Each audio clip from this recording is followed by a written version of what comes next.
kasih. Oke, terima kasih Bapak Ibu. Terlebih dahulu saya ucapkan terima kasih ya untuk berada di ruangan ini. Terima kasih juga kepada kepala sekolah yang telah memberi kesempatan dan mendukung kami sebagai CGP ya untuk melakukan praktik baiknya di sini. Pada Bapak Ibu guru yang telah bersedia mengikutinya. Selanjutnya kita panjatkan puji dan syukur kepada Allah Subhanahu wa taala karena kita diberi kesempatan berkumpul di sini, Bapak Ibu, serta selawat dan salam kepada junjungan kita Nabi Muhammad SAW. Langsung saja Bapak Ibu, ini budaya positif ini adalah budaya positif ini memang sangat diperlukan di sekolah ya. Sekarang untuk kita mempelajari ini kita harus tahu tujuan dari budaya itu, tujuan dari sekolah itu menuntut segala modal pada anak agar mereka mencapai keselamatan dan kebahagiaan setinggi-tingginya baik sebagai manusia maupun anggota masyarakat. Ini adalah tujuan yang dikemukakan oleh KHD Ki Hajar Dewantara. Ini filosofi Ki Hajar Dewantara ini pertama kali kami diajarkan di modul 1.1 ya, bahwa semua anak itu lahir dengan bakat yang masing-masing atau unik. Ya. Yang kedua, tugas guru itu menuntun Bapak Ibu, bukan menuntut, tapi kita menuntun mengembangkan bakat anak sehingga anak tumbuh selamat dan bahagia. Itu ada tujuan pendidikannya, selamat dan bahagia. Guru ibaratkan petani, anak ibaratkan biji jagung. Nah, kita sebagai petani harus merawat biji jagung tersebut agar menghasilkan jagung yang baik. Nah, nih budaya positif di sekolah merupakan nilai-nilai dan kebiasaan-kebiasaan yang di sekolah yang berpihak pada peserta didik. Jadi kebiasaan yang kita lakukan itu haruslah berpihak pada peserta didik agar mereka dapat berkembang menjadi pribadi yang kritis, penuh hormat dan bertanggung jawab. Jadi ini budaya positif ini kebiasaan yang nantinya atau nilai-nilai yang nantinya akan menjadi suatu karakter yang muncul pada anak. Nih, perubahan paradigmanya pada budaya positif itu untuk membangun budaya yang positif, sekolah perlu menyediakan lingkungan yang positif juga. Ya, budaya positif ini akan terbentuk kalau lingkungan sekolah positif juga. Kemudian lingkungannya aman dan nyaman. Murid-muridnya mampu berpikir kritis, bertindak dan menciptakan dengan merdeka, mandiri dan bertanggung jawab. Itu paradigma perubahannya. Yang kedua, lazimnya disiplin dikaitkan dengan kontrol. Dalam hal ini kontrol guru dalam menghadapi siswa. Nah, nanti kita belajar kontrol kita berada di posisi yang mana ya Bapak Ibu. Ini menurut William Glasser ya, kontrol teori untuk meluruskan dan tentang kontrol. Ilusi guru mengontrol murid. Ilusinya bahwa semua pengetahuan seperti ini bermanfaat. Ilusi waktu kritik dan membuat rasa bersalah mampu menguatkan karakter. Kira-kira benar tidak itu? Terus ilusi bahwa orang dewasa berhak memaksa. Nah, hal-hal yang seperti itu. Nah, untuk itu kita lakukan diam dulu ya. Biar Pak Teni tidak tegang sini Pak. Kalau kita ini Pak, orang sangat yakin. Ya, game yang pertama ya, Bapak Ibu silakan. Ketiga.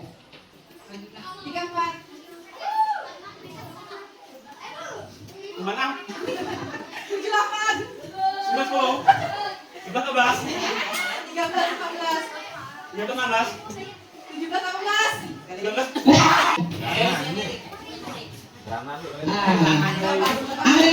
ini coba salah satu menggenggamkan satu tangan dan satu tangan lagi, satu orang lagi untuk membuka tangan itu dengan segala usahanya. Kepala tangan itu. Ya salah satu tangan itu mana itu sampai buka apa yang jadi ini? Enggak ada. Oke ya, berarti Bu saya lupa menggenggam satu tangan. Bu Ani akan membuka genggaman tangan itu dengan segala usahanya agar genggaman tangan itu terbuka. Silakan. Lanjut. Iya, gimana caranya biar Bu saya buka itu bisa membuka? Apakah dengan memaksa atau gimana?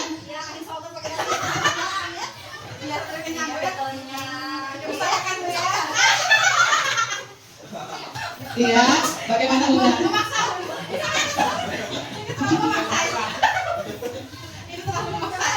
Bagaimana usahanya? Iya.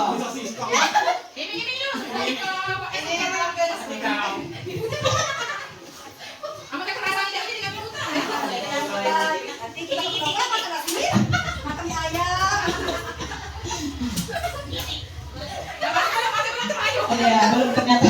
Nah, oke, terima kasih ya, terima kasih orang pertanyaan ya. Nah, dari teori itu ya, Kak, Bapak Ibu, kita dapat menyimpulkan dari yang tadi, berarti tidak semua hal yang kita inginkan itu bisa langsung tercapai. Kita perlu menggapainya untuk mencapai tujuan tersebut. Contohnya, kalau tidak menang, kalau tidak musik jangan nyebut angkau. Begitu juga dengan ini, tanpa usaha, tak usaha itu dengan rayuan atau dengan kata manis, ya. Jadi bisa nggak kita mengontrol diri seseorang? Bisa nggak kita mengontrol orang lain? Bisa. Orang akan melakukan sesuai dengan semangatnya, tidak akan bisa dikontrol. Maka untuk mengontrol ini kita perlu melakukan sesuatu. Ini adalah teori stimulus respons ya. Kita mencoba mengubah orang lain agar berpandangan sama dengan kita. Bisakah itu? Tidak bisa, ya. Oleh karena itu kita perlu mengontrol diri kita agar memahami pandangan orang lain. Yang kedua, perilaku buruk dilihat sebagai suatu kesalahan, ya. Padahal tidak semua perilaku buruk itu kesalahan. Tujuannya kita belum tahu, semua perilaku memiliki tujuan. Kita harus melakukan sesuatu yang buruk ada tujuan yang baik. Terus orang lain bisa mengontrol saya, ya, timurnya. Sedangkan Anda tidak bisa mengontrol orang lain. Mari kita pertanyaan pada diri kita. Saya memaksa adalah saat ada rujukan gagal. Nah, ini tadi yang dilakukan bagi memaksa ada pada saat dia gagal. Ya, padahal kita harus dulu kerjasama, kolaborasi yang baik agar ketika kesepakatan. Dan mana cara tadi kerjasama kayak saya lupa tadi bisa membuka genggaman tangannya. Terus model berpikir menang kalah. Model berpikir menang kalah ini bisa ya, kita pokoknya ada dua Cina dan menang kalah. Nah, sekarang apa makna disiplin? Coba. Ada yang tahu makna disiplin? Bu Ani, Pak Panji. Makna disiplin, Pak Len.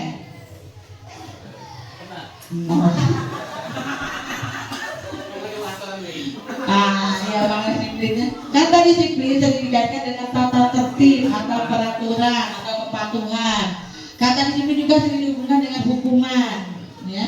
Terus padahal itu sendiri berbeda antara belajar dengan disiplin tidak harus dengan memberi hukuman. Jadi ya Bapak Ibu, untuk mendisiplinkan anak itu tidak perlu kita melakukan dengan hukuman. Ya, kita perlu melakukan dengan hal yang lain. Di sini Ki Hajar Dewantara mengatakan bahwa untuk mencapai kemerdekaan atau dalam konteks pendidikan kita saat ini, untuk menciptakan pendidikan merdeka, cara utamanya adalah disiplin yang kuat. Berarti kita harus disiplin agar tercipta pendidikan yang sesuai dengan KHD tadi. Kemudian disiplin di sini dimaksudkan memiliki motivasi internal. Jika kita tidak memiliki motivasi internal, maka kita memerlukan pihak lain untuk mendisiplinkan kita. Kita tidak bisa mendisiplinkan diri kita sendiri, tapi kita perlu orang lain. Mungkin orang lain yang bisa mendisiplinkan kita. Begitu juga dengan anak didik kita ya. Nih, teori motivasi perilaku manusia. Untuk menghindari ketidaknyamanan atau hukuman itu merupakan salah satu motivasi eksternal. Dengan apa yang akan terjadi apabila saya telah melakukan itu. Yang kedua, mendapatkan imbalan dari orang lain atau institusi. Apa yang akan saya dapatkan apabila saya melakukan itu? Berarti dia ada ininya, kayak rewardnya dia mau melakukan itu. Terus untuk menghargai diri sendiri menjadi insan sesuai harapan kita. Saya akan menjadi orang yang seperti apa bila saya melakukannya itu. Ini adalah motivasi internal, berarti berada dari dalam diri kita. Itulah tujuan dari disiplin positif. Ya, bukan dari motivasi eksternal, tapi motivasi internal, motivasi yang berada dalam diri kita sendiri. Nilai kebajikan universal. Nah, nilai kebajikan apa Pak? Nilai kebajikan. Kata-kata kebajikan yang merupakan tujuan mulia yang ingin dicapai dari setiap individu. Ya, Nilai tersebut bersifat universal, lintas bangsa, suku bangsa, agama maupun latar belakang. Ya, ini adalah contoh nilai kebajikan. Ini berada di pada dimensi profil pelajar Pancasila. Beriman bertakwa, mandiri, benar kritis, kebijakan, gotong royong. Ini adalah contoh nilai-nilai kebajikan. Nah, budaya positif itu tercipta dari pertama peraturan kelas Bapak Ibu. Ya, Bapak Ibu sudah wali kelas sudah mempunyai peraturan kelas kan? Nah, dari peraturan kelas terciptalah keyakinan kelas. Keyakinan kelas lingkungan positif dan kemudian budaya positif. Keyakinan kelas hukuman dan penghargaan. Mengapa tidak peraturan saja maka harus keyakinan kelas? Nah, ya, apa beda peraturan dan keyakinan kelas? Keyakinan dari dalam hati. Ya. Apa beda peraturan dan keyakinan kelas? Bapak Ibu membuat keyakinan atau peraturan di kelas? Peraturan. Ya, apa keyakinan? Keyakinan dan peraturan. Ya. Ya. Untuk mendukung prinsip kembali ke nilai-nilai keyakinan, gerakan sekarang dijalankan kembali. Dan ikuti serangkaian peraturan. Jadi ya, keyakinan itu berada dari dalam, sedangkan peraturan itu sifatnya eksternal. Nah, keyakinan kelas adalah nilai-nilai kebajikan atau prinsip universal yang disepakati bersama secara universal lepas dari latar belakang suku, negara, bangsa maupun agama. Nah, ini keyakinan itu. Nah, dalam bentuk keyakinan kelas sudah dibagi semua keyakinan kelasnya Bapak Ibu. Keyakinan kelas yang kita lakukan di kelas itu yang menentukan Bapak Ibu atau siswa. Yang Bapak Ibu yang sudah buat. Bersama. Bersama. Sama tapi atas. Nah, ya. Keyakinan kelas itu bersifat daripada peraturan ya. Keyakinan kelas berupa pertanyaan-pertanyaan universal. Keyakinan kelas senantiasa juga dalam bentuk perkataan positif. Keyakinan kelas sebenarnya tidak terlalu banyak. Semua warga kelas kami ikut berkontribusi dalam membuat keyakinan kelas. Bersedia meninjau kembali keyakinan kelas dari waktu ke waktu. Jadi keyakinan kelas itu tidak 1 tahun dibuat sudah 1 tahun tidak, Bapak Ibu bisa dirubah sesuai dengan keadaan. Nih, cara merumuskan keyakinan kelas. Yang pertama kami Bapak Ibu harus melakukan curah pendapat dengan anak-anak. Ya, Bapak Ibu bertanya pada anak-anak, kira-kira kelas kita mau dilakukan mau menjadi seperti apa? Nah, mintalah pada anak-anak untuk ya mengusulkan keyakinan yang kelas yang mereka inginkan. Ya, jangan kita menentukan mula-mula ditempel keyakinan kelas ini berarti seperti itu Bapak Ibu ya. Mencatat. Nah, sudah mereka mengumpulkan satu-satu, kemudian kita memilah-milah. Kira-kira ini masuk sama atau belum? Ini kita pilah-pilah Bapak Ibu. Terus kita tinjau ulang juga keyakinan kelas yang sebelumnya. Nah, nanti kata-kata yang negatif itu kita rubah keyakinan kelas itu dengan menggunakan kata-kata yang positif. Nah, kata-kata yang positif seperti apa Bapak Ibu? Coba dari keyakinan kelas.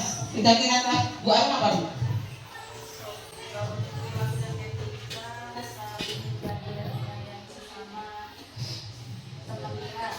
Ya, jadi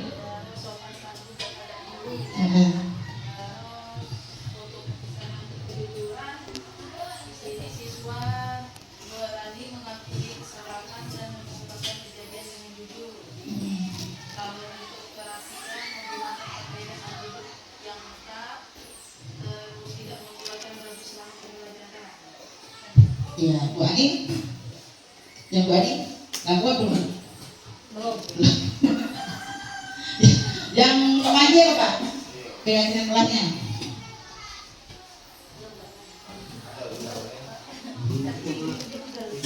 Yang Pak Lenny. 55S ya itu. Sama dan santun. Kita jelas pada. Iya. Mengaji. Usai. Oh iya, tidak lagi.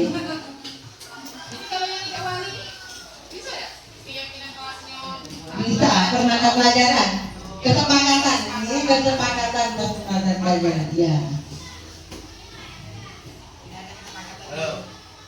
Menjaga kerap pembersihan kelas dan buang sampah pada tempatnya. Terus ini berusaha datang ke kelas tepat waktu setiap hari. Terus gimana? Terus ada lagi ini tuh berusaha untuk memakai pakaian dengan rapi. Terus Itu udah.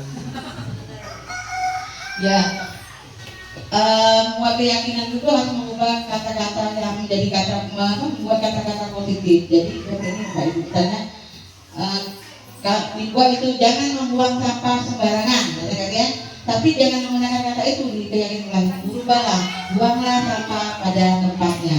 Jadi jangan menggunakan kata-kata jangan, tidak, tapi menggunakan kata-kata positif, berubah itu menjadi kata-kata yang positif. Biasanya kalau jangan itu berkaitan dengan peraturan biasanya kita ya, dengan itu hukuman.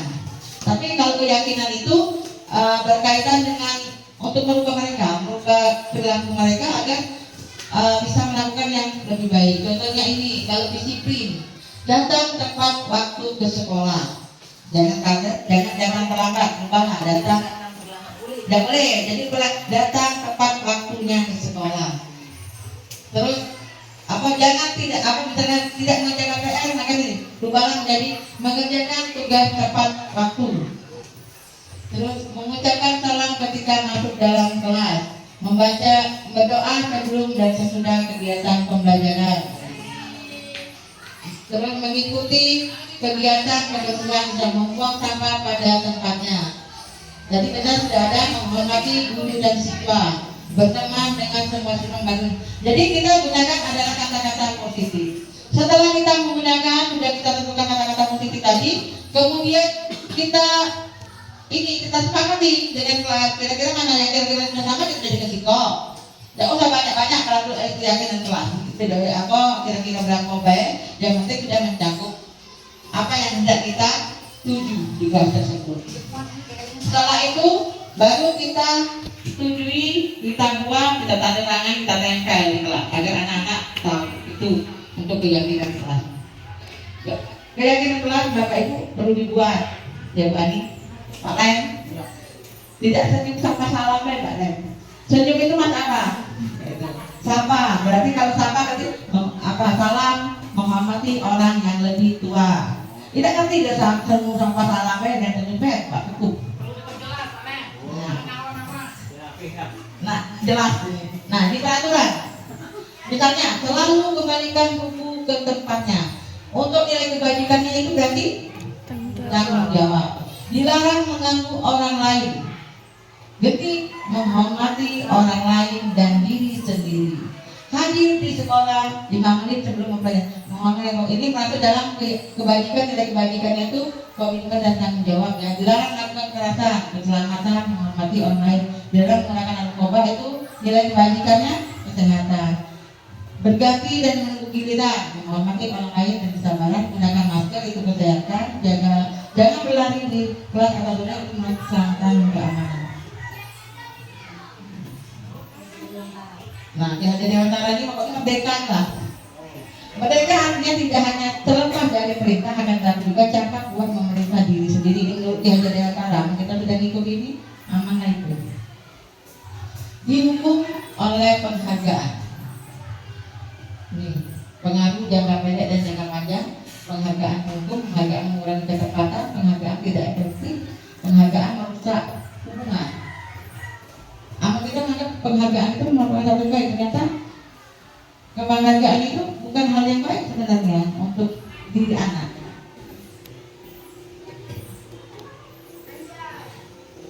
Dalam memberikan apresiasi, pengakuan diingat beberapa hal. Beri pengakuan secara khusus. Nah, tadi seperti penghargaan tadi ya Bapak Ibu. Beri pengakuan secara pribadi, beri pengakuan kepada semua murid dan secara bergantian. Jadi diharapkan kita memberi penghargaan pada murid itu jangan salah satu orang ibu-ibu ya. Kalau kita bergantian agar menjadi nilai kebajikan yang nanti akan diingat oleh mereka. Memberi pesan konsisten dilakukan misalnya Tiap tahun kita mengadakan penghargaan sebagai siswa yang apa, berarti dilakukan secara konsisten, fokus dalam proses.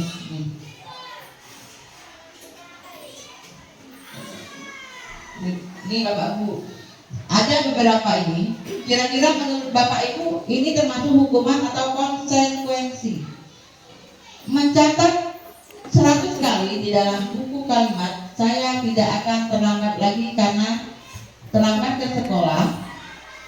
Saya tidak akan terlambat lagi karena terlambat ke sekolah. Ini mencatat 100 kali. Ini konsekuensi atau hukuman? Hukuman. Lari mengelilingi lapangan basket 2 kali karena terlambat hadir di sekolah. Hukuman apa itu Pak Lagi? Murid diminta untuk put up 15 kali karena tidak menggunakan masker di sekolah. Hukuman apa ini Pak? Nomor 3. Hukuman atau konsekuensi? Kalau dia sudah ada peraturan awalnya berarti Berarti. dia ada tiba-tiba dihukum berarti hukuman. Nah, mengganti kertas tugas teman yang telah coret. Konsekuensi. Membersihkan tumpahan air di kelas karena tersenggol pada saat pelajaran. Konsekuensi. Meminta murid tidak mengenakan sepatu sehari di sekolah karena tidak menggunakan sepatu hitam. Lari mengiringi lapangan basket karena terlambat 10 menit untuk belajar materi yoga. Hukuman apa konsekuensi Pak Sar? Lari mengelilingi lapangan basket 2 kali karena terlambat 10 menit untuk belajar PDOK. Itu konten. Hukuman yang pertama hukuman, yang kedua hukuman mengganti kertas ini konsekuensi karena dia sudah merusak kertas teman, maka konsekuensinya harus mengganti. Begitu juga kita harus membersihkan. Ini hukuman, ini konsekuensi karena sesuai dengan ininya pelajarannya. Perbedaan konsekuensi hukuman dan konsekuensi itu. Konsekuensi itu sesuatu yang menyakitkan terjadi. Itu hukuman itu sesuatu yang menyakitkan harus terjadi. Konsekuensi sesuatu harus terjadi. Nah, ya, lari mengelilingi lapangan basket 2 kali, nah itu kan hukuman karena menyakitkan. Tetapi kalau ini konsekuensi mengganti kertas karena kejadian sesuatu yang terjadi, dia kena konsekuensi. Kedua, hukuman membuat anak sakit, penyakit fisik biasanya. Kalau ini tidak nyaman dalam waktu pendek, berarti kalau hukuman itu biasanya sifatnya jangka panjang. Kalau konsekuensinya hanya sesaat biasanya karena spontanitas ya. Anak membenci kedisiplinan, ya, karena kita sering hukum jadi anak lama-lama ngeyel dewek. Tapi kalau kita memberi konsekuensi, anak-anak akan menghargai rasa disiplin tersebut. Hukuman itu bersifat paksaan. Kalau konsekuensi stimulus atau tanggapan. Hukuman mendorong anak menyakiti diri sendiri, sedangkan konsekuensi mendorong anak untuk mudah menyesuaikan diri. Kalau hukuman konsep dirinya yang buruk, konsep dirinya yang baik, anak belajar untuk menyembunyikan kesalahan, sedangkan konsekuensi anak belajar untuk mematuhi peraturan. Jadi dia hukuman, jadi dia menyembunyikan kesalahannya, sedangkan konsekuensi itu akan berbeda. Hukuman marah, merasa bersalah, dipermalukan, merasa tidak dihargai. Sedangkan konsekuensi kehilangan hak, dibuat tidak nyaman, diasingkan untuk sementara. Ini perbedaan hukuman dan konsekuensi. Nah, sekarang kita tentang kebutuhan dasar manusia. Ada 5 kebutuhan dasar manusia. Yang pertama, kebutuhan akan ini bertahan hidup. Kedua, kebutuhan akan cinta kasih, penguasaan, kesenangan, dan kebebasan. Ini adalah 5 kebutuhan dasar manusia. Nah, Bu Ani, kebenaran sini Bu Ani. Coba guru-guru kelas 7 coba boleh. Ya, dan Bu Ani adalah 1. Bu Ani, guru kelas 9 sedang bingung menghadapi ulah salah satu siswa di kelasnya yang bernama Agus. Beberapa anak datang mengeluh Agus yang seringkali meminta bekal makan siang mereka dengan makan. Jika Anda menghadapi situasi seperti itu, seperti Bu Ani, apa yang Anda lakukan menurut Anda? Kira-kira alasan Agus itu melakukan untuk apa? Coba Bu Ani, kira-kira akan menyelesaikan sini.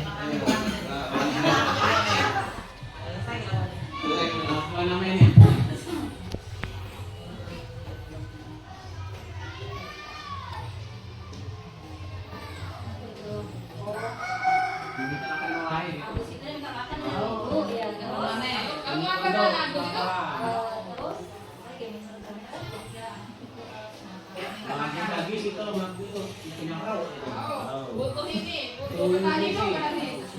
Iya, kalau saya ada yang datang ke Mubah. Yang macam mana? Nah, yang ada ke Mubah ini bulan anak sama, ada aman. Terus kebutuhan kebutuhan data aman. Kita kasih penguasaan, kesenangan dan kebebasan. Survival. Ini akan nyaman. Nah, sekarang dalam ini menurut Ibu kira-kira alasan yang dilakukan aku itu apa? Terus apa yang harus dilakukan dalam menghadapi situasi ini? Terima kasih ya, berarti. Oh, benar ya.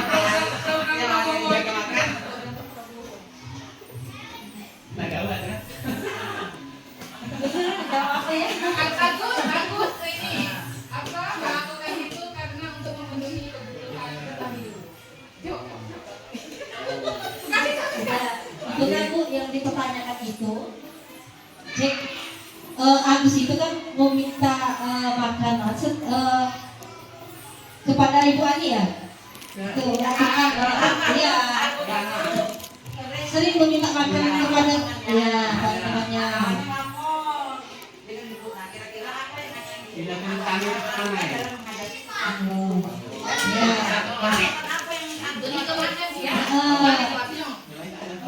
Ya, kalau menurut saya mungkin Bu anak tersebut itu kurang bukan kurang makan, kurang kebutuhannya orang tuanya sehingga anak tersebut sering meminta makanan pada temannya itu saja.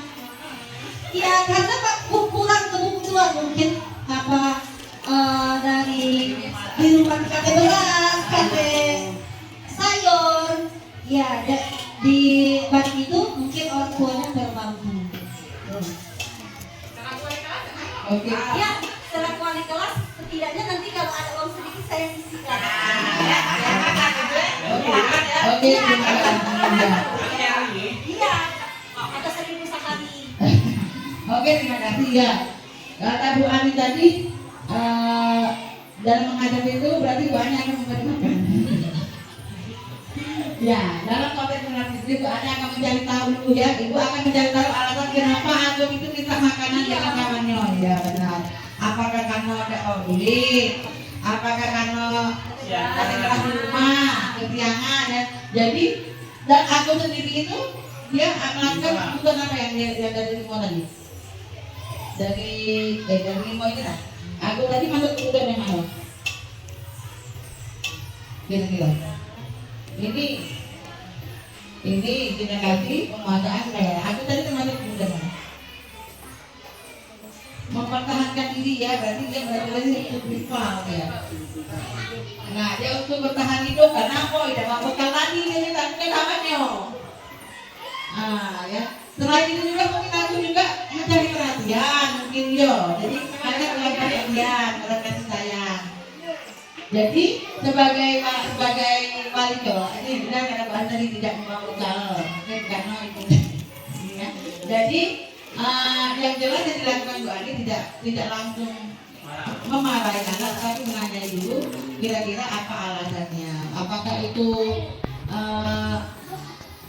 memang hanya sekedar, kalau alasannya hanya sekedar jahit, itu tadi dia mencari perhatian kan. Dan kalau memang lapor ya sebagai wali kelas benar kata Bu Ani tadi membisikkan uang saku Bu Ani.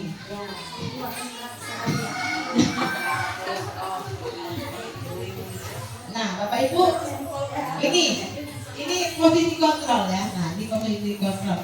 Kita sebenarnya sudah pernah sebagai penghukum, pembuat merasa bersalah, sebagai teman, sebagai pemantau, sebagai manajer. Kira-kira Ibu Bapak berada di posisi mana? Penghukum, ya, membuat merasa bersalah ada teman, pemantau, manajer. Nah, kira-kira kelima-lima ini sudah pernah dilakukan atau masih di posisi penghukum? Paling lancar merasa bersalah. Mengalaskan ya. Nah, menghukum itu dengan cara mengasih, mengizin, ya, mengancam, awas kamu muda ini kan ancaman itu sudah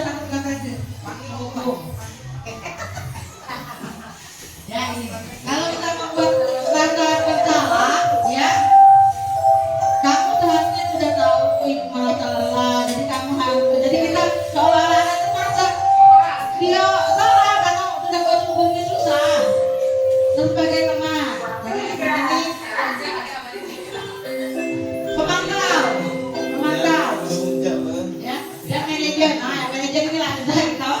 Manajer ini susah. Ya, bukan susah sih sebenarnya bisa. Kita hanya saja harus benar-benar sudah melalui ini. Sudah uji, Ini sudah juga uji yang depan. ya, ini adalah kontrol yang baik ini. Di manajer itu posisi kontrol yang terbaik. Nah, ini apalagi lah kalau jadi tadi hukuman konsekuensi sekarang restitusi. Nah, apalagi lah ini restitusi. Restitusi ini Bapak Ibu adalah proses kebijakan komisi bagi murid untuk memperbaiki kesalahan mereka sehingga mereka kembali pada kelompok mereka. Jadi restitusi adalah salah satu bentuk pemecahan masalah.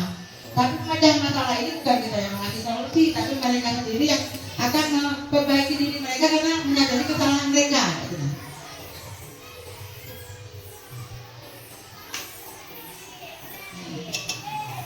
Sembilan kiri retribusi bukan untuk menuntut kesalahan, namun untuk belajar dari kesalahan. Jadi kesalahan mereka itu kita gali, kita tanyakan, sehingga akhirnya mereka menyadari apa kesalahan mereka sehingga dapat memperbaiki kesalahan tersebut.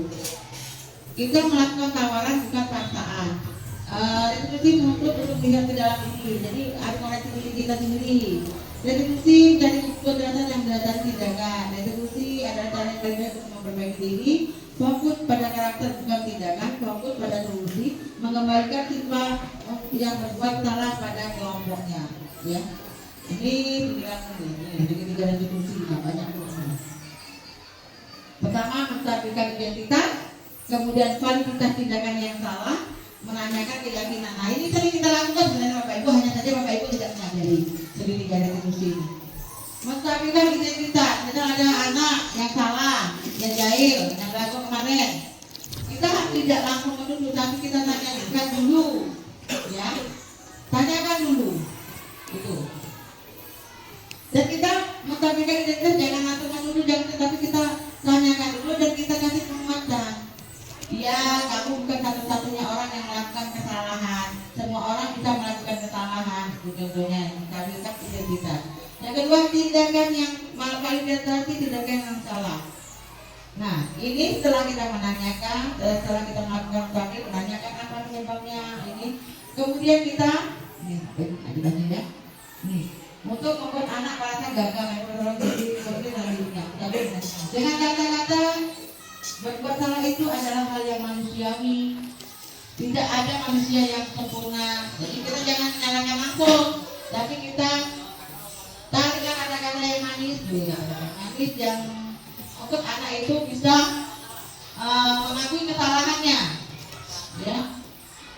Kemudian kita tindakan, kata-kata yang kita lakukan, kamu bisa saja melakukan lagi, tapi kamu tidak melakukan.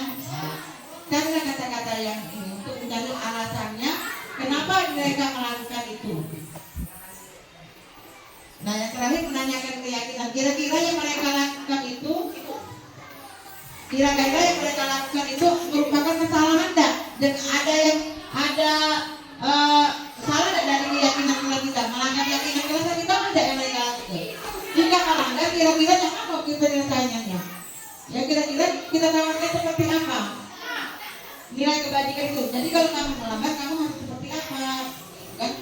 Kamu ingin anak menjadi kamu, misalnya dia sudah tidak meyakinkan seperti apa yang bukan melanggar, tidak menghormati malah tidak menghormati orang tua. Berarti karena melanggar seperti apa?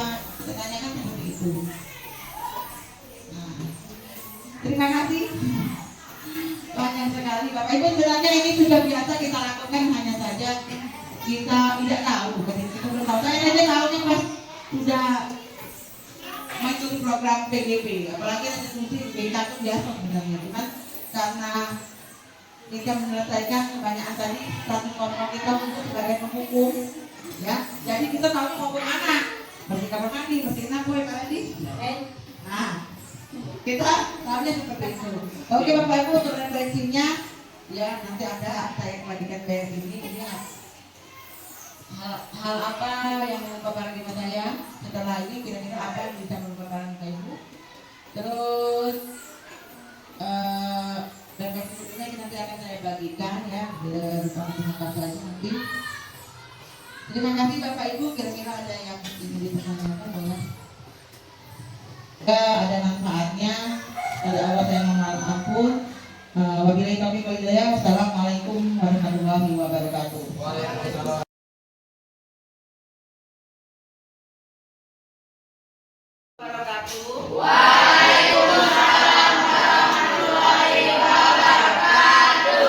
Ya, hari ini ya kita akan mendiskusikan tentang keyakinan kelas kita. Tahu keyakinan kelas apa? Tahu. Kesepakatan kelas. Kesepakatan kelas contohnya? Buangan sampah pada tempatnya, apa lagi?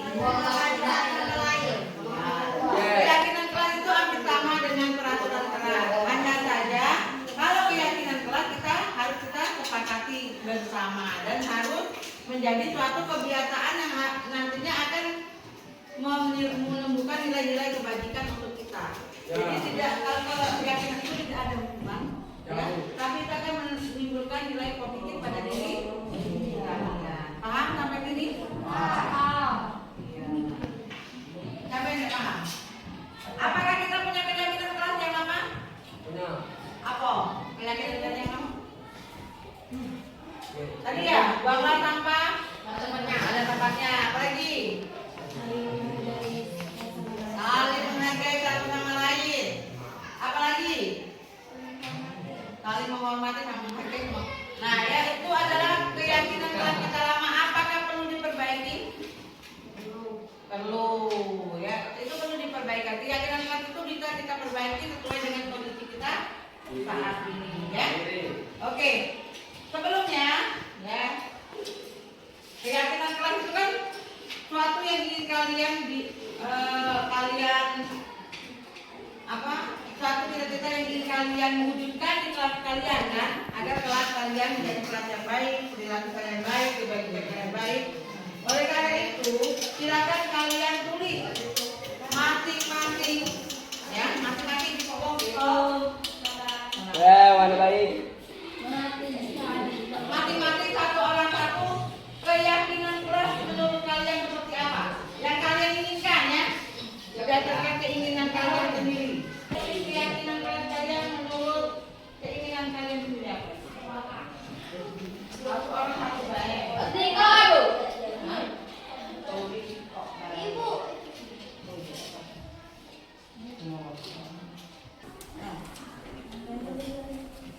Apa keyakinan kelas yang kalian inginkan?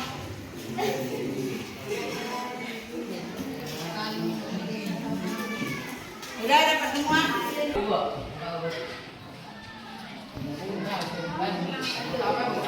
Silakan kalian tulis keyakinan kelas yang kalian inginkan. Silakan tulis. Silakan tulis. Kalau sudah silakan tempel di sini. Yang sudah silakan ditempel di sini keyakinan kelas.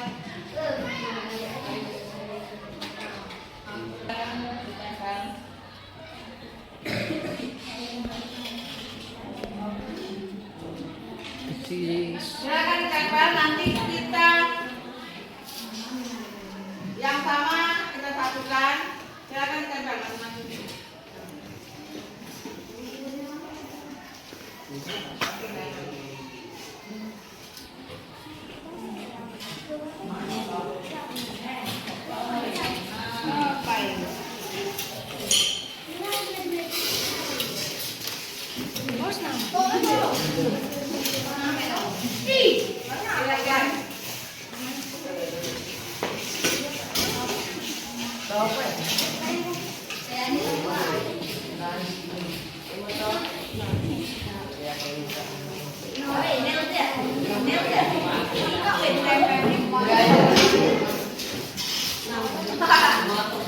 Kalau sudah silakan beri kembali.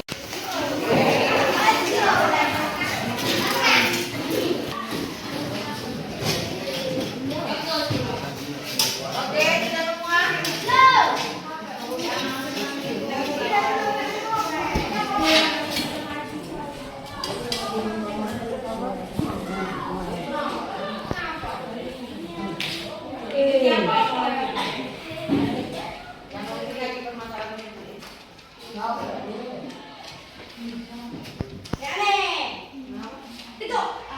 Kalau sudah kita lihat. Ini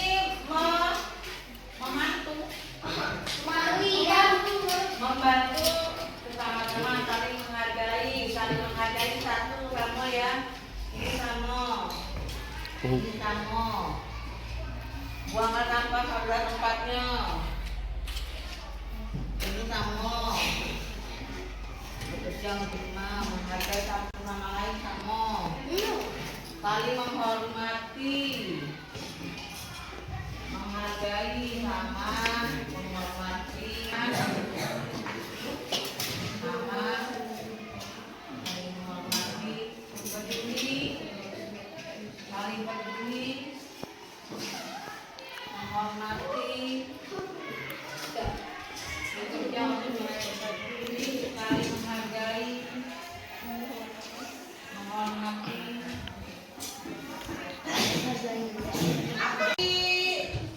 Hasil dari kamu ini sudah dikelompokkan ya. Rata-rata menghargai ya. Suatu keyakinan itu menghargai. Benar lagi? Menghargai. Terus juga ada buanglah sampah pada tempatnya. Terus bekerja sama, ya. Saling membantu, saling menghormati, menjaga itu peduli pada lingkungan.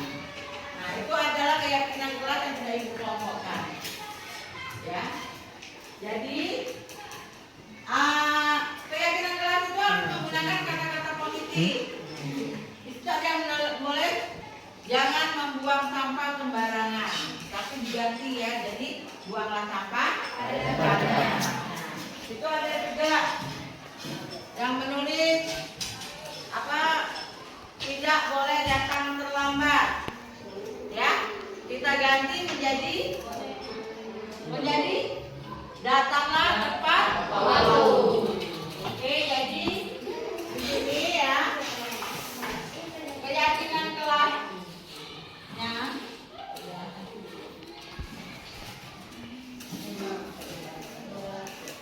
Kita buat jalur tebal dari tiktok. Ini jadi saling menghargai dan menghormati, ya. Terus peduli pada lingkungan, ya. Bekerja sama. Buanglah sampah pada tempatnya. Dan yang terakhir, tidak datang terlambat atau datang tepat waktu. Nah, dari ini gimana? Sepakat? Sepakat. Sepakat? Sepakat. Oke, kalau sepakat berarti kalau tidak menepati keyakinan kelas yang kalian sepakati, berarti kalian harus menerima konsekuensinya, ya. Kalau kalian sudah sepakat, ya, ini harus kita tanda tangani. Berarti kita sepakat, ya. Ya. Oke, sekarang karena sudah disepakati, silakan kalian tanda tangani. Berarti kalian menyepakati keyakinan kelas yang sudah kita sepakati. Jadi mulai bintang. Buat kamu tertangan.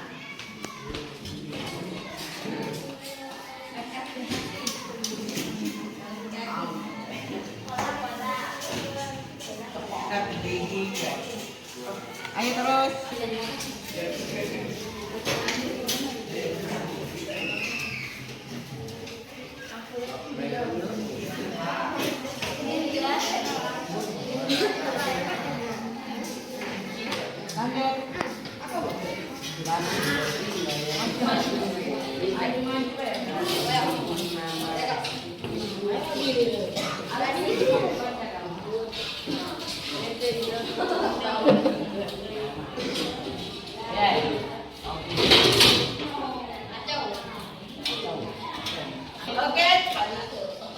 Keyakinan kelas sudah kita buat dan kita sepakati.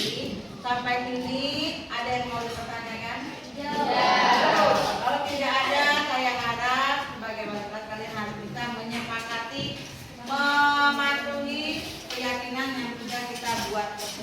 tidak disahkan ataupun ditinggalkan. Oke, terima kasih. Assalamualaikum warahmatullahi wabarakatuh. Waalaikumsalam warahmatullahi wabarakatuh.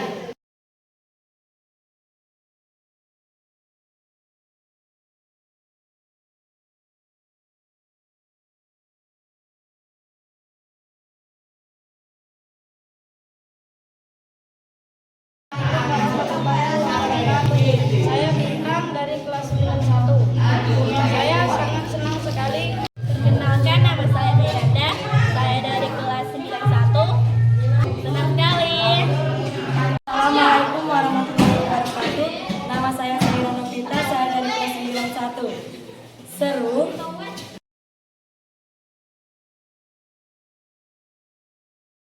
Senang sekali. Penting.